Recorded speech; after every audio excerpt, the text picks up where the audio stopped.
Hello, Nigerians. I welcome you to Editorial Thought. I'm Toshku Raphael. Now, on this episode, I will still talk about issues of political governance and leadership. By now, you should be aware that political leadership and governance have a profound impact on every individual and group within a country, regardless of whether you are interested in politics or not. And what I mean is that political governance permeates every aspect of our life. I mean, every aspect, every walks of life. It influences economic stability and social justice. It also influences education, healthcare, and even personal freedoms. Now, let's take the economy for example. For instance, the fiscal policies determine how much of taxes you pay. Taxation, in turn, impacts your business and financial decisions. And then the customer who says he is not interested in political participation or information will pay huge sums to buy or purchase your commodities. In terms of monetary policies, interest rates are regulated, which in turn affects borrowing and spending habits. So social justice and human rights are also shaped by political leadership.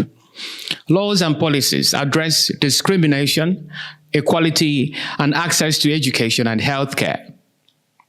Governance influences law enforcement, affecting personal safety, security, and even leaders' rhetoric and actions can foster or combat social cohesion, as seen in South Africa's transformation from apartheid to democracy under Nelson Mandela. So education and healthcare systems are similarly impacted by governance.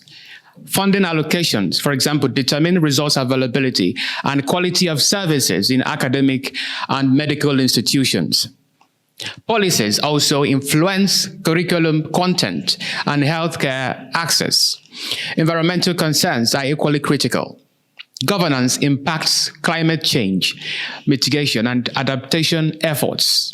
Regulations affecting pollution and conservation and environmental policies, shaping sustainable development initiatives. So we see that political leadership and governance have far-reaching consequences that affect everyone, all and sundry, within any country. Now, if political leadership affects our lives, it simply means that every problem that exists in a country is meant to be tackled by either an individual or a group of individuals in government. Any pothole, for example, in any road is a responsibility of somebody in government or a group of persons in government. In Nigeria, the implication of having 3 levels of government is that any problem, no matter how big or small, is the responsibility of either the federal, the state, or the local government. The prevalence of abandoned infrastructure, dilapidated roads, schools and hospitals, and other public utilities is a pressing concern in our country. The question remains, who is responsible for addressing these issues? Now, in this episode, I would like to take education as a typical example. Our political leaders are fond of sermonizing on the importance of education. They will tell you education is the most powerful tool we have in this nation. But these leaders, ironically and deliberately, neglect critical areas which directly affect the teaching and learning process in our schools. Education is not just about providing instructional materials such as textbooks, writing materials, libraries. No, there are other factors that could negatively affect how students acquire education. Now, one vital aspect is the learning environment. Now, I want to show you something. Take a look. Take a look at these clips. What you see on your screen is Zig's Flat, a hostel in the prestigious University of Nigeria, Nsukka.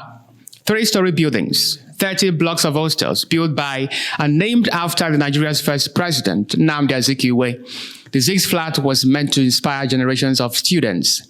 However, decades of neglect and poor maintenance have transformed this historic hostel into an eyesore. As one approaches Zig's Flat, the initial impression is one of total dismay. Now, crumbling walls, rusty gates, and overgrown vegetation create an atmosphere of abandonment. The once vibrant paint has faded, revealing cracks and water stains that scar the facade. Now, inside, the conditions are equally deplorable. Broken furniture, shattered windows, and damp corridors evoke feelings of total disrepute.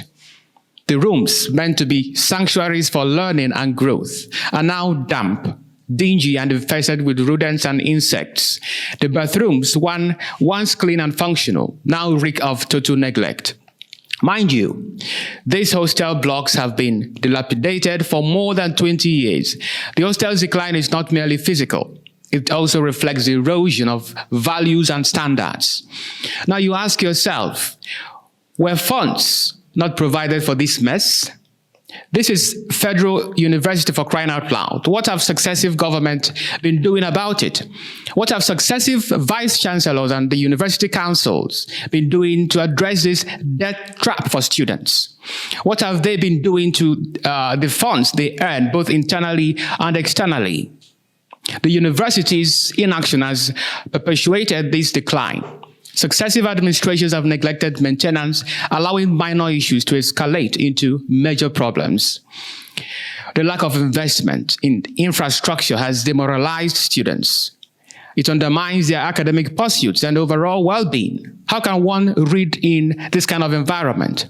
The revolting state of Zig's flat mirrors the broader challenges facing Nigeria's education sector. Underfunding, talk about mismanagement, talk about corruption, and what have you. All these have crippled our institutions, stifling innovation and progress. Let me show you one more example of what I mean by this, a distressing case of political governance. Now, this is Onitsha Divisional Library, rich in history, dating back to many decades. But look at, unfortunately, its glory days are behind it.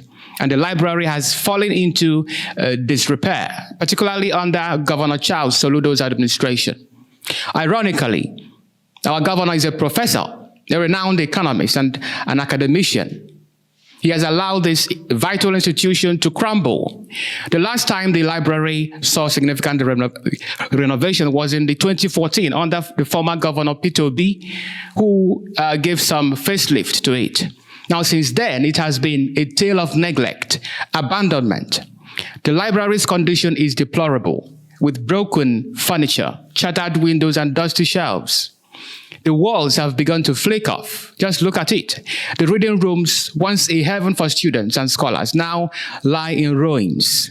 This is a far cry from the library's former glory, when it served as a hub for intellectual and cultural activities. So Governor Soludo's administration has failed to address the library's plight, despite his promises to reposition Onitsha back to his glorious past. His government's inaction has demoralized the community, undermining efforts to promote literacy and learning. Now, viewers, I ask, how can an unpleasant environment like this to promote educational advancement and academic excellence? The 1999 Nigerian Constitution vests the responsibility of providing public infrastructure and services in the 3 tiers of government. It empowers state governments to establish and maintain institutions for public benefit. Governments hold public infrastructure in trust for the benefit of the citizens. This doctrine implies that governments have a fiduciary duty to maintain and improve public assets, ensuring they serve the greater good. Therefore, abandoning this infrastructure constitutes a breach of this trust. Now, having said this, viewers, we draw this curtain here. We talked about education in this episode as a vital aspect of political governance. Maybe in our next episode, we might talk about another aspect. Thanks a million for joining me. If you like my videos, do not hesitate to like my videos. Hit the like button, share my videos, make your comments, and subscribe to the Diaspora Digital Media for more exciting pieces. I am Toshiko Raphael Ogwabaka. See you next time.